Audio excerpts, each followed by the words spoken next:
ya kan? Yang paling mahal biayanya dari sekarang kita jualan apa? Iklan, ya kan? Biaya iklan, biaya kita affiliate, biaya kita live dan lain-lain. Tapi begitu mereka sudah kenal dengan produk kita dan produk kita disukai, mereka repeat order, itu biasanya sudah tidak mengeluarkan biaya karena organik jadinya. Kalau dilihat dari tren jualan sekarang, ya kan kita melihat bahwa banyak sekali produk impor di marketplace ya. Atau di marketplace ini terutama kalau lihat dari brand-brand dari China itu masuk di TikTok dan sebagainya ya. Nah, kalau dari sisi sebagai agensi berbranding, apa sih yang bisa kita belajar dari mereka atau bagaimana caranya kita tuh bisa membuat brand yang kuat juga seperti itu? Oke, kalau Kia tuh sebenarnya banyak ya. Kembali lagi itu tadi dari sisi brand owner itu sendiri. Seberapa besar dia ingin membangun brandnya. Jadi banyak faktor nih, Om sebenarnya. Ini kalau kita banyak yang kita temui sebetulnya, kita tuh nggak kalah loh dengan brand-brand internasional atau brand-brand China yang masuk gitu sebetulnya.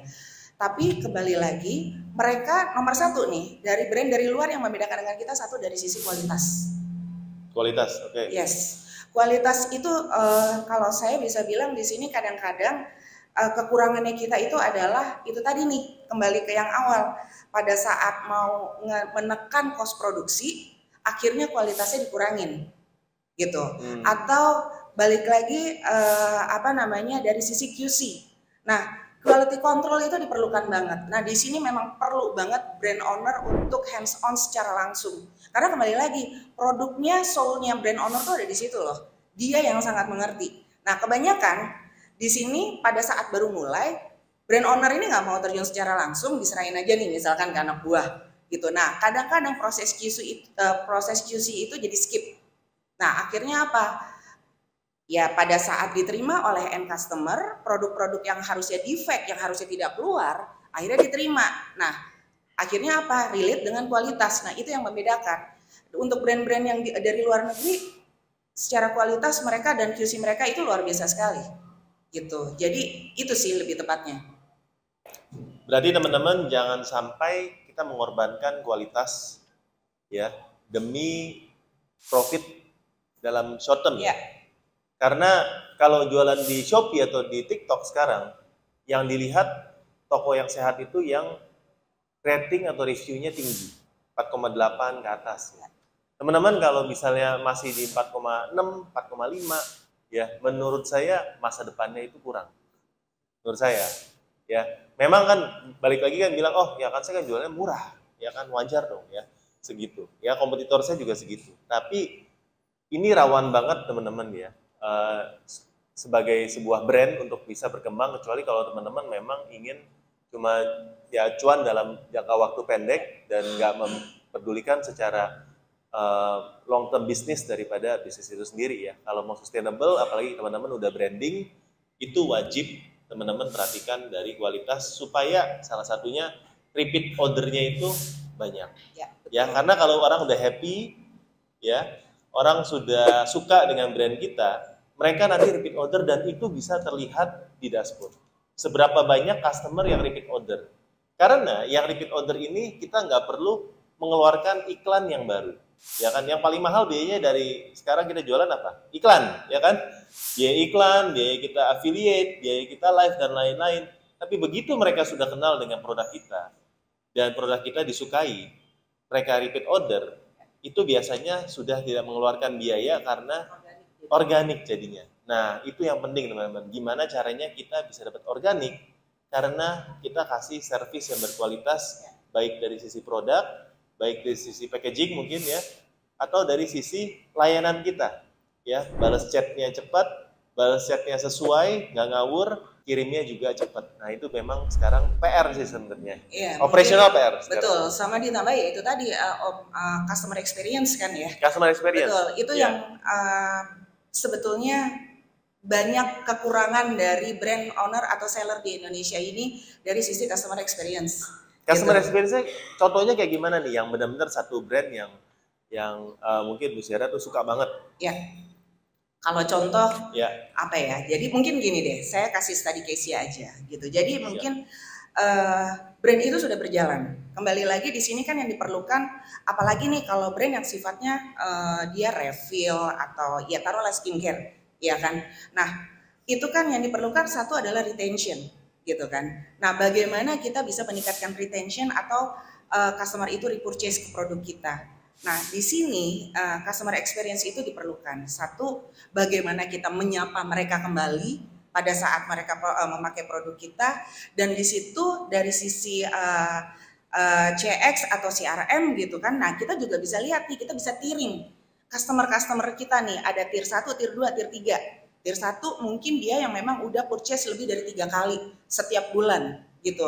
Nah, mungkin dari sini kita bisa ngebuatin strategi tersendiri gitu, yang tujuannya adalah untuk menyapa kembali customer kita untuk mereka tetap trust dan percaya sama produk kita.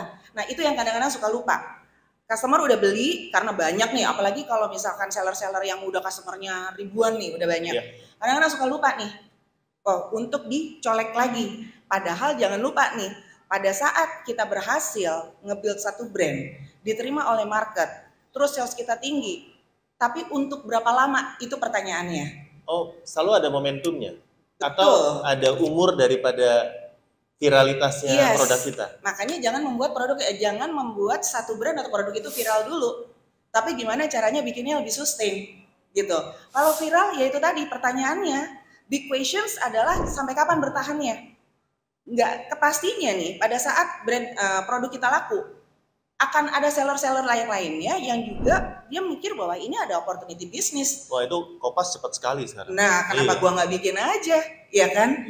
Gitu. Sekarang maklun banyak, konveksi banyak, atau mau pesan langsung dari China juga bisa, gitu. Nah, itu yang suka dilupakan oleh para seller ataupun brand owner. Gitu, karena mereka asik dengan FOMO yang sifatnya kita nggak tahu berapa lama, akhirnya lupa membuat positioning memberikan strategi untuk membuat positioningnya itu lebih long term gitu. Nah, itu sih jadi fungsinya dari customer experience, relation management itu sangat diperlukan sekali, apalagi kalau misalkan jumlah customer-nya memang udah di atas 1000 gitu, itu wajib sih. Dan itu yang memang kenapa brand-brand yang kalau kita lihat mungkin Uniqlo gitu, lalu mungkin ada brand-brand kosmetik seperti L'Oreal atau apa yang mungkin sudah besar, mereka at least 1 bulan sekali atau 2 bulan sekali pasti menyapa customernya gitu. Either itu kalau mereka nggak beli-beli, either itu mereka kasih voucher atau mereka juga ada semacam member eksklusif apalah, free discount atau apa gitu, atau gimmick apa.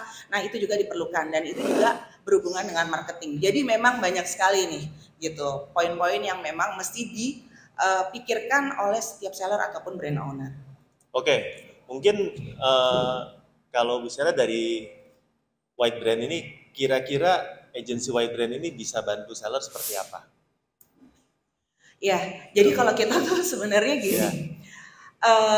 Kita tuh nih mungkin saya coba implementasikan ke White Brand ya. Yang kita kan selalu bilang kita beda, tapi bedanya di mana gitu. Nah, jadi kenapa kita itu lebih senang kalau kita dibilang brand growth partner dibanding agency.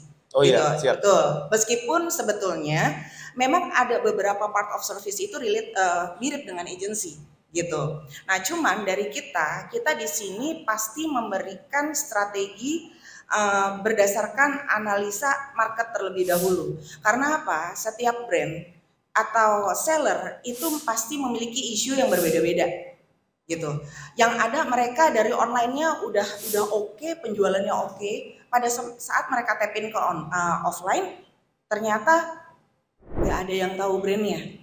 Offline-nya jeblok, nggak ada yang mau ngelihat dan segala macam. Nah, jadi dari situ kita mengcustom gitu, menganalisa terlebih dahulu kira-kira isunya seperti apa dan dari sisi mana yang mesti dibenahi gitu. Karena kembali lagi kalau misalkan kita bilang digital, kalau agency itu pasti kebanyakan ya, nggak semuanya ya Om ya, tapi kebanyakan kan pasti oke, kita langsung main iklan gitu. Nah, itu bukan hal yang salah, itu hal yang benar, tapi kembali lagi kalau service dari kita adalah pilihannya adalah membuat brand tersebut atau seller lebih sustain gitu, dan get positioning sehingga dia berjalan bisa lebih lama, dan pastinya mungkin ya terus 10-20 tahun lagi kita lihat masih ada yang kita lakukan seperti itu gitu. Jadi bukan yang instan.